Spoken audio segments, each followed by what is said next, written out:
in it, so why he was taking the training course is unknown. Daryl's certificate of baptism was discovered in the fire damage department. It was dated December 5th, 1948. It appears that Daryl was being hounded by debt collectors even as late as the date he committed the unthinkable mass shooting act. The only motive that seems feasible was money issues. Perhaps Daryl felt the proverbial walls closing in on him and felt no other way out. This statement is pure conjecture. No motive was ever established. It isn't the typical kind of response to impending financial despair. On the night of the shooting, while the standoff was still going, the Mohawk Reformed Church held prayer services, which is something that was probably much needed for this community that had just experienced such tragedy. The church is located right in between Daryl's apartment and John's barber shop. John moved his barber shop to Elion, New York. He does haircuts strictly by appointment only and doesn't accept any walk-ins, period. It is perfectly understandable after the severe trauma John suffered. It's a tragedy. It's going to take time to heal. There's no question about that. I think one of the things that the community can grasp onto in this tragedy is that when something like this occurs, our community comes together and we're able to tie resources from outside of this community and address issues like this. On the day of the shooting, all police departments and agencies were unable to properly communicate with each other because all of the officers were on different radio frequencies. This issue has now been addressed with police agencies to ensure that they all are on the same page. Could this shooting have been prevented?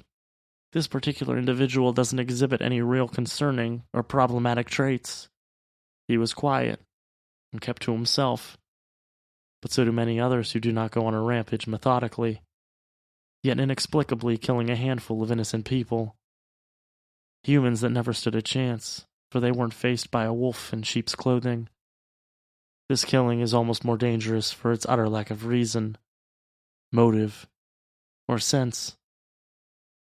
Even though this case is an outlier, please remember, always keep your eyes and ears open, and if you see something, say something. You never know how many lives you may be saving. Thank you for listening.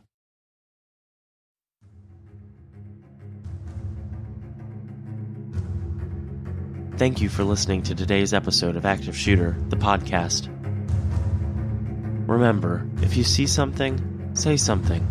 There's no telling how many lives you may be saving. A huge thank you to Darren Curtis, who composed some of the music used in this episode. Check him out at darrencurtismusic.com. DARRENCURTIS music.com. Active shooter, reports of an active shooter with mass casualty incidents.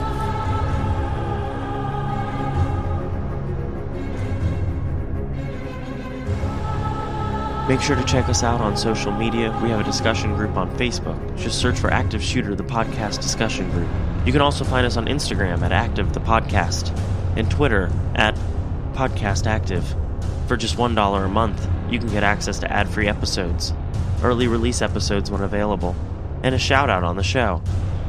Just go to patreon.com/Active the Podcast.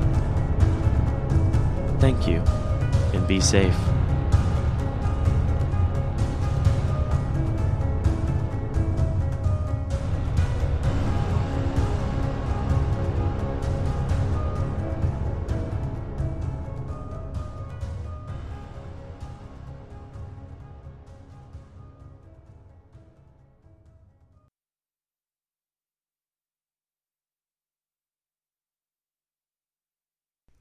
Hey guys, I'm Abby. And I'm Shauna, and we're the host of a podcast called Anxious and Afraid. Do you love deep dives into true crime, The paranormal, strange history, conspiracies? Well, so do we, and each week we take turns surprising each other with whatever anxiety-inducing subject we are obsessed with that week. Tune in each week to hear Shauna mispronounce words. The guys on the lookout apparently asked for binoculars. Did I say that right? So the photos showed him and his colleague entertaining... Wait, am I saying it wrong? Yes. And listen in as Abby constantly asks too many questions. I was about to ask you a lot of questions, and I'm glad that you interrupted me. Continue. I would have told you to shut up. I don't know. I don't know. I don't know what Stop I'm trying quizzing to me. do. Okay, you know, I did enough research. Let me just tell the damn story. Jesus. Continue. Episodes drop every Tuesday, available wherever you get your podcasts. And you can also find us at our website, anxiousandafraid.com. We're always looking for new friends, so don't forget to rate and subscribe.